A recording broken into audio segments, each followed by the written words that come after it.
So good afternoon, gentlemen. Good afternoon. How are you today? It's really tense on this table with all these men sitting around me, but it's great to have you here today. And we'll start by taking the introduction so our viewers can get to know who you are. We'll start with you, sir. My name is Paula Maduka.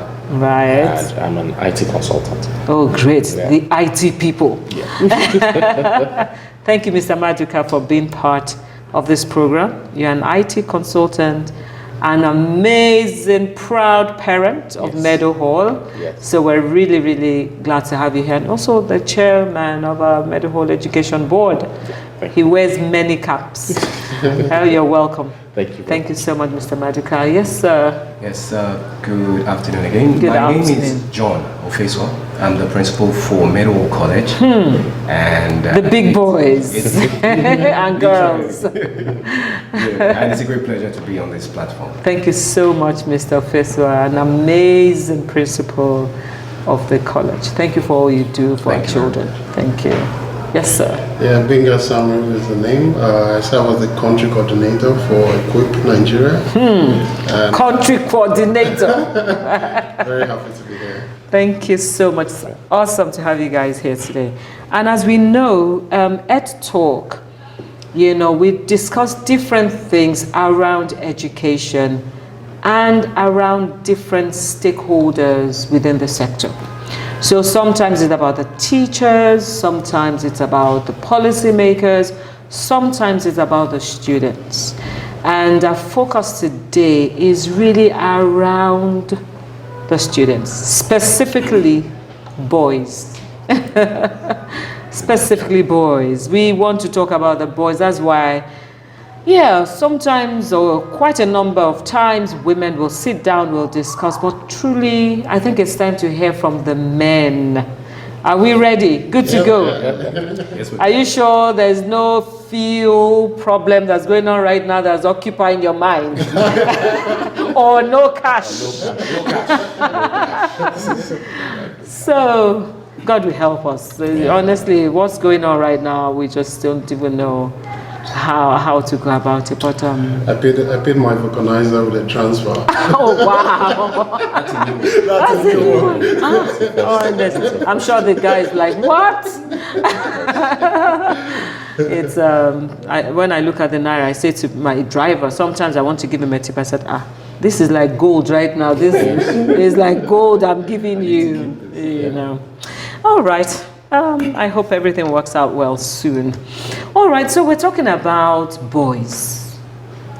And for people who work in schools and run schools or teach in schools, you would know that sometimes we look at the boys and the girls, and because we work with them directly, there are certain things that we see that data tells us. Data tells a story.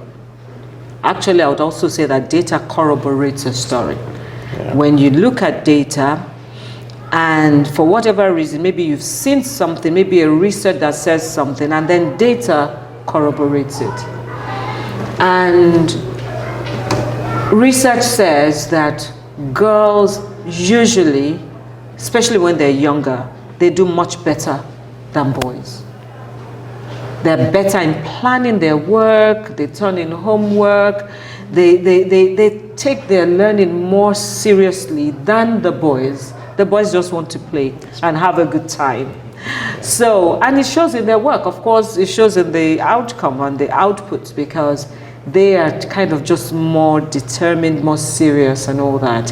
And recently, another research that I saw, or data that I came across, says that 71% of girls actually go on to college, from high school into the universities. 71%, as opposed to about only 61% or less of boys that will go into college, into the universities, what we call universities. So that would translate to the fact that you then most likely have more girls in the unis than the boys. Yeah. Sure. I am a mother of 2 boys and a girl. And I'm passionate about both sexes. And I'm wondering, what are we going to do about the boys? What is really the problem with our boys? Why do they seem to be stagnating? Why do they seem, and you also find out with the young, especially with the younger generations, you find out that in the workplace now, a lot of women are now leaders. They're now the ones running the companies. In some homes, or quite a number, I don't have the percentage, the women are even maybe earning more than the men. What's going on, men? Mr. Maduka, with your ICT, I know that that's not the problem in your home, but what's going on with our boys and the men, and what can we do? So we'll look at what's going on, and then later on we'll now look at what we can do. What's going on? Well, I think it's more, there's a wider array of, a bigger buffet for boys to choose from what I think. Okay. And they start dipping their feet into different things from a slightly earlier age, like 14, 15. They start, okay, there's the education, and go down the academic line, Yes. which is one. But then they also switch on the TV set and they see the likes of the Davidos, the Whispers, and I can go down that line just as easily, just as well. And Without the stress of exams and no teacher learning. down my neck, no homework, no assessment, no test. Are much more fun. Much more.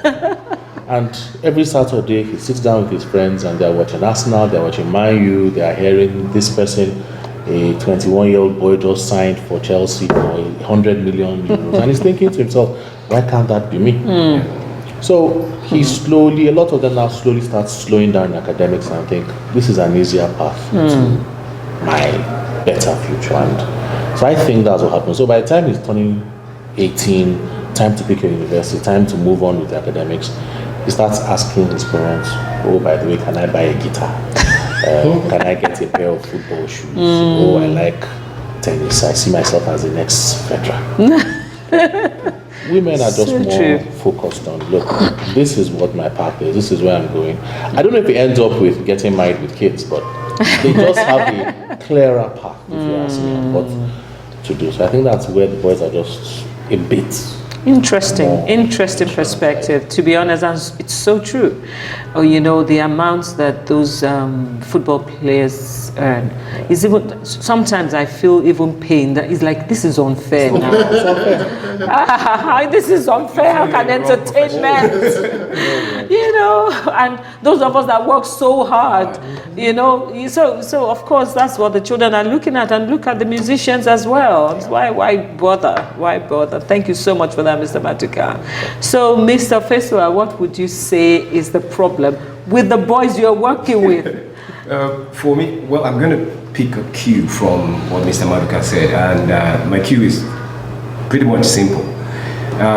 Growing up, if you go into any household and there's a male child there, the male child will show you his toy. My toy, mine. But the female child will take you to where she plays, which shows a bit more organization, a bit more planning. Those attributes and components you watch out for in leadership. So by birth and wiring, the female child naturally has some of those things there already, while the male child would have to work for it. So and just like you said, there are so many other things enticing now, and they are right there in front of you. They are right there in front of you. They are screaming louder than education. They are screaming louder than so many things that parents are trying to imbibe, in the children. And they are doing it in so many ways. Videos are different now, music different, it's coming in a different way. So the children, the boys are tilted towards it, and it's not just the vocals. I'm not singing because I can sing. I know what to say that the people would, and I'll earn the money. And we won't say, okay, a child is entrepreneurial when, they are planning and they're into business, but for them, entrepreneur is making money. It's the making money, how Not can I make it and make it yes. fast and make it quick. So and you have more boys tilting towards that end than the girls.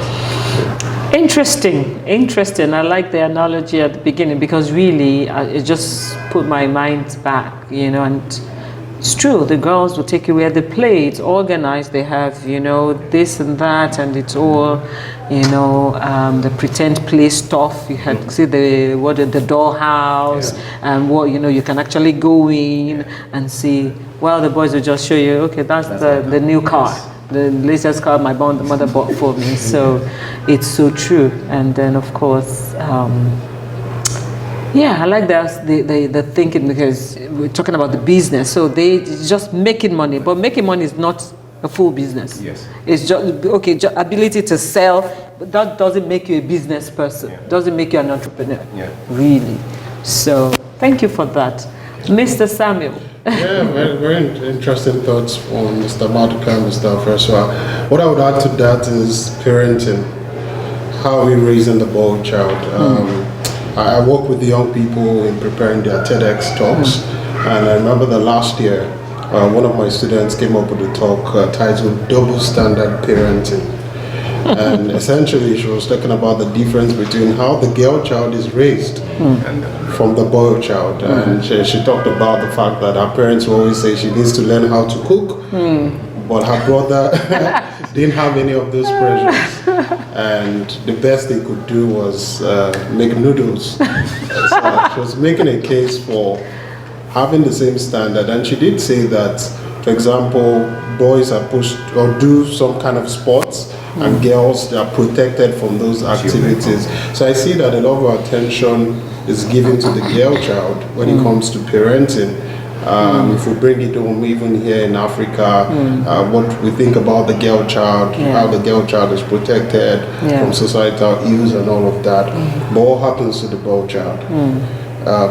There's a lack of focus on grooming the boy child, and that's where you then have parenting and the roles that fathers play, because the mothers play a key role in raising children at home. But if the father figure is absent or not actively involved, then you find some of these issues we're talking about. Beautiful, so true.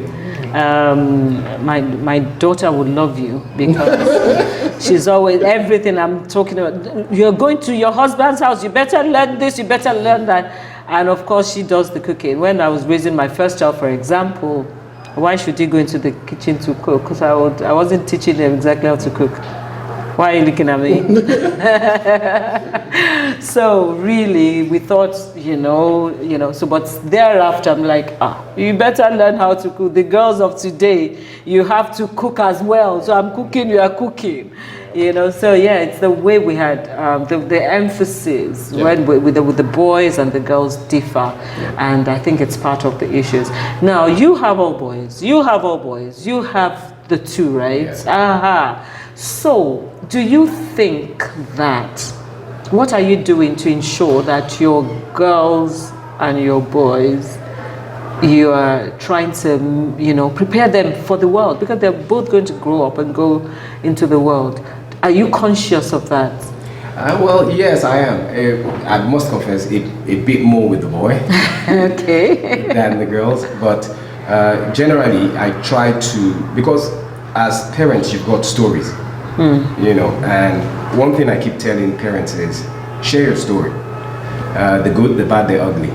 They will learn from all of them. And you can tell, even as a practitioner, if you come into classrooms, the best classrooms are those that have those stories to share, to buttress or deepen the learning. So when I share my story of, you know, what I've done wrong, what I've done right, or what their mother did right or did wrong, you at times you see the girls go, "Mommy, you did that." You know? But I realized that my son doesn't. He will soak it in, you know, and it gives me room to now, you know, play more on that later. You know, what I said earlier. What do you think? Right. Should I? Where do you see yourself in what I said? And then you probably even tell you should have done this, you should have done that, and that's what we are trying to prepare them for. What's out there, you know, what was out there when I was growing up is quite different from what's out there now. Yeah, it's a key point, because I don't feel that parents open up enough, both the male and the female, the fathers and the mothers. I think we all try to show our children the best side of ourselves.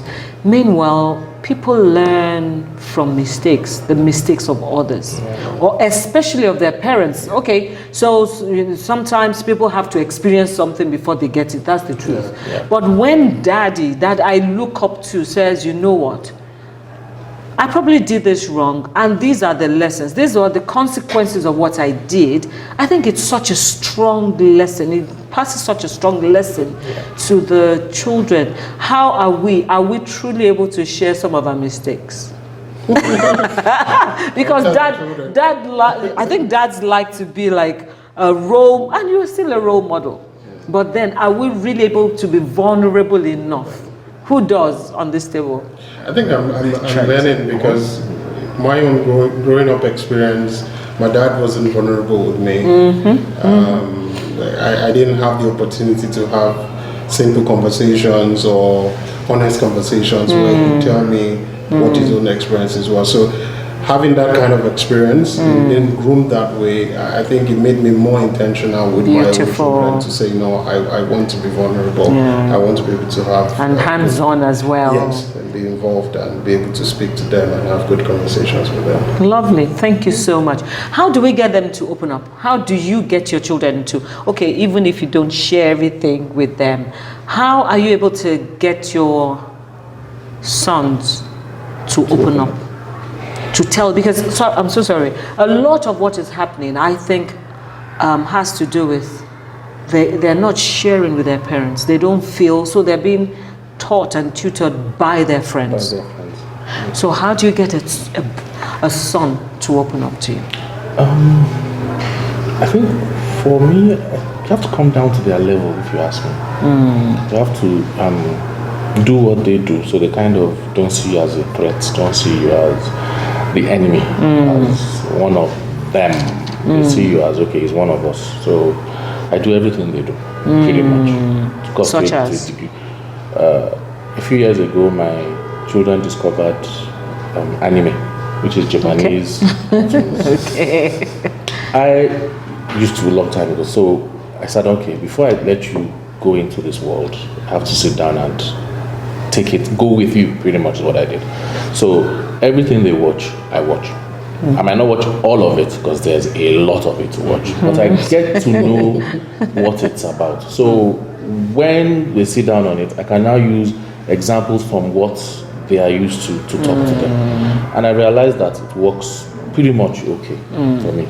Of course, we all sit down and watch football. Right. Yeah, any other sports we do. But I realized that the other things that they do that I had no clue about until I said, okay, look, what do you guys spend your time doing? Because I know football is on weekend. Midterm comes, Monday to Friday, what are you doing? And I realized, okay, they are doing a lot that I never heard about. YouTube is unbelievable. It's truly Preach unbelievable. They get so much information. Half of the things there we don't know about. Parents don't have a clue what their parents, what their kids up to. So you have to come down to their level, sit down. So once in a while, like an hour, 2 hours, I just sit down with them. Whatever you're watching, I just sit, I don't say anything, I just watch it. And I realized that when it's time to talk to them, to get them to open up, if you can quote examples from a world they are used to, yes, they feel more relaxed and they can talk. So I use different things like, there's a very popular anime called Dragon Ball Z. So I've actually done it and it worked to an extent. There was a problem I had at home and I said, okay, you've seen what the main character, his name is Goku. I had to actually learn everything. I had to learn. I say, you know what he would do in such a situation. He's a kind-hearted person. What would you do? And I felt he started talking. Okay, this is what happened, this is what that. Like, okay, that's better. And so I feel that works for me. I think that's, for me, I think that's the best thing, that you must come down to their level, do what they do. So when it's time for them to open up, they're not as guarded, they don't feel as, you're not an alien to them, because they don't understand your world, they don't really understand this. So you have to find a way to tap into their, we can't get it all. Yes. But just tap into so you get into their world. You have to get into their world. You and get that into way when the they world. talk, They're speaking the same language. That's pretty much, they speak the same language. I think that works better. That's very good. That's very good. Thank you so much, Mr. Maduka. Anybody wants to say anything about that? I'll just jump on what you said. And when you asked the question, you said rather than talk to you, they'll talk to their friends. So friendship for them means everything. Relationships, friendship, it means everything. So parents must know when to be a parent when to be a friend. Thank you. Because when that is missing, that's when they go searching. Yes. Once that is missing, then they go Yes. searching. So, in simple words, I'm going to use an idea that I, coined. It's called the meeting point. The meeting point is where you and teenagers meet. For some, it's sport, and from sports we can travel. Yes. We can go everywhere. Yes. And for some, it's music. For some, it's just because I enjoy reading and the teacher enjoys reading, or my dad enjoys reading. There's a meeting point. From the meeting point, you can touch their hearts. You can touch everything that they want. Yeah. But where you have the conflict is where there is no meeting point. Yes. So all they see is you're my parent. Yes. And basically you don't understand. Yeah. Because you're not my friend. Yes. You're not in my world. You've not stepped into my world to see. Or you're my teacher. You've not stepped into my world. You don't know what I'm feeling. You don't know how I'm feeling. You don't know how it's done. So there's a need for people to create. Old school. Yes. There's a need for people, parents, teachers. Once we work with them, create a meeting point beyond the obvious. The obvious is you're a parent or you're a teacher or whatever it is you're doing with them.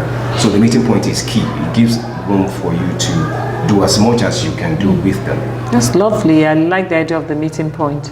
It's really, really essential, because I've also heard even mothers and their daughters, I hear it all the time,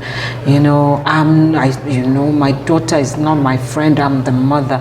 So I listen to things like that. I don't bother, everybody knows what works for them. Yeah. But I know that what has worked for me with my children is I'm their friend and their mother. It's not either or. So there are days that I'm wearing the cap of mother, not even days, it can be hours apart. So, yes, so sometimes my daughter is doing Kenny, we are laughing, and the next moment, the next moment might be like, no.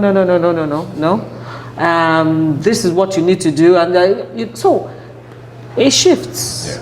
But that idea of I'm not their friend, I'm their mother, I'm not their friend, I'm their father, I think it's something that people need to look at. I don't argue it, because the truth is there's no one way to parenting. So if it works for you, but I know what has worked for me, I say it all the time, that love is a better motivator than fear. It's a much better motivator, because children will not do certain things because of the love they have. That my mother will die, my father, I can't do this, then my father will kill me. When they say will kill me, don't worry. When they get somewhere that the father cannot see them, they'll do it. Yes. And love is built from relationship, from friendship. So I feel that for me it has worked. But if people feel that it works better for them, they're the parent, I'm not your friend, who am I to force you to? Yes, because you're like, as you said, there's no meeting point. So yes, you are the parent. So what's the meeting point for you, Mr. Samuel, with your children? Is there a meeting point? Oh yes, because we must recognize that there's a big generation gap between where we stand and where our children stand. For me, I try to find ways to play with them and be present. Yes. So I intentionally go into their room. There's a basketball hoop there. We play basketball together, play video games together, and also be present. I know that's very busy, extra busy, but making time to be there when it matters. And that cuts across whether it's an event in school, or whether it's even dropping them in school, or spending time after school, or even just creating moments, those memorable moments with memorable moments. It makes an impact in building that connection. I think that's beautiful. I think the younger men are doing a much better job than the older men. We're learning from the experience. Maybe from the mistakes. Yes, from the mistakes. Yes, I think it's good. Those memories, holidays, a lot of memories are made during the holidays, and just being there, dropping them in school, asking how their day was, spending a few hours with them at the end of the day, and things like that. Okay, so awesome. Right, so now there's this issue. So I've mentioned the issue of boys not doing as well in school. How can we get them to do better in school? Because, okay, I think a couple of days ago we discussed the allure of drugs and boys and children, but more so the boys. And if a child is doing any kind of drug, right now they say that weed, well, it's not as bad, it just helps them sleep, it calms them down. And guess what? Some states in the US have legalized weed. So what do you say to a child that says, weed is actually not what you think it is? People don't go mad taking weed. But you know that, okay, it doesn't affect everybody the same way. How do you get them not to get into these things? Because if a child is into drugs, definitely it will affect their studies. So what do you do to ensure that your children continue to excel in school so that they can then get out of school and thrive in the workplace and be everything God created them to be? As we begin to round up, I'd like to, what can you do now to ensure that their future is all God created them to be? Well, I think what I did was trick I got with is substitute an apple for an orange. There are role models, a lot of them are the musicians, as we said, Davido, the P Square, the Steve and all that, and all these new ones. I don't know most of the new African. I know Asha came that about it because I couldn't figure out his dressing or something. I just couldn't figure it out. And then the football, as I said, the gateway to quick money, as I say, like call it, is soft work. So I've tried to replace those role models, those heroes in their lives with other heroes. So my kids now look at people like Elon Musk as one of their heroes, right? The Bill Gates, the right. Zuckerbergs, and I say, look, you are not athletic, so forget football. Musician, it's 50-50. You may have it, you may not have it. And I to give them stats that look, for every Grammy winner you see, there are millions that never made it. But I can tell you now, if you do well in school, you get a job in Google, in Apple, you will. Might not be a multi-billionaire, but you will be on the path to becoming one. So I think that has worked for them. So they are more like, so right now they are very into what is Elon Musk doing next? Oh, what is Zuckerberg doing next? So things like Meta World, Metaverse. Yeah. What's it called? So this guy is pushing, Zuckerberg is pushing, they are into it. Yes. Then recently Elon Musk says he wants to buy Man U. Suddenly you're now seeing something. You see what I mean? These are the so-called geeks and nerds of those days buying the football teams. A whole team. So it's just substitute for them, and it seems to be working. They are very much into, okay, if we do this, if we go down this path of education, there is hope for the end. And I'm like, look, even if you look around you, I can't remember, an old uncle of mine once told me that the difference between being rich and being wealthy is being a footballer who earns millions today. By the time they are 50, they are struggling. They don't fall back on. Most of them have to go back to school. Yes. And then being wealthy is you create your money now, and for generations ahead of you, that money is still exists. So I'm trying to get them to look, you can be rich now, but when you're 60 or 70, you have to make sure that money is still there. The best way to do that is stick to your books and go down that path. So thank you. It's a continuous thing. Yeah, that's awesome. Honestly, so many nuggets that we're getting from you all today. Amazing. Thank you so much for that.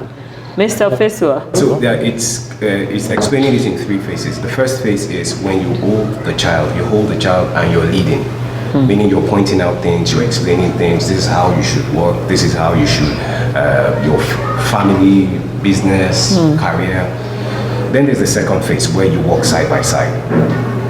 You walk side by side with the child, and you're discussing. He's giving you feedback, you're also giving feedback. There's that communication. It's at that point you're sharing, okay, what the effects of drugs and everything. You had mentioned it at the first phase. Yes. Oh, drugs are this. They hear. A lot of time they listen, but we think they don't. But when you now discuss it, when you're working side by side, then they begin to share their own point of view. Now, their own POV is key. you must be able to take it on board and then rebrand it and Yes. resell it. Then the third phase is when you actually let them go, hoping that they look back each time there's a situation. They're able to look back and, oh, he's there, I can still go back to him. What we don't want is from the second to the third phase, they are not looking back and they just keep moving, and that's when we lose them. How can we make sure that they look back though? It's the first phase and the second phase. If it's How reaching off, well you Yes. do the job Yes. in the first phase and the second, second phase. phase. They will look back in yes, the third phase. A lot of the children who get into these conditions, drugs and the rest, they've got no one to look back at. There's everything is in front. Their peers, everything. And there's another rule I work with, is the 1 to 1,000. If you at home, you're telling your child drugs, they are bad, that's one. And the child goes outside to meet like 67 people who say drugs are good. Who is lying? Who is saying the right thing? So it's going to mean them falling back on what the beginning, that foundational, but that helps us. It helps everybody here. Yeah. My mom, I don't know if I can. Oh, yes, speak please. My mom will say, "Not too many tea, won't she?" Yes. And it's for a reason. My Yes. dad went as far as saying, if you get any child pregnant, you will pack out. Normally the child is so You and your baby. you will pack out to that meeting. So things like that would still resonate. So from the first phase to the second phase, the third is their phase. While you just guard and guide. And most important thing, the God factor. So. Beautiful. Thank you so much for that. Thank you. Those three phases are so key. Very, very important. And it's the foundation. So that beginning is when you're laying the foundation, and then you continue building on it when you're like equals discussing. And then after you have trained a child, you have to let the child go. And hopefully the foundation would have been so strong that the child, even if they make some mistakes, because we all still make mistakes, but it will not be like terrible, dire mistakes.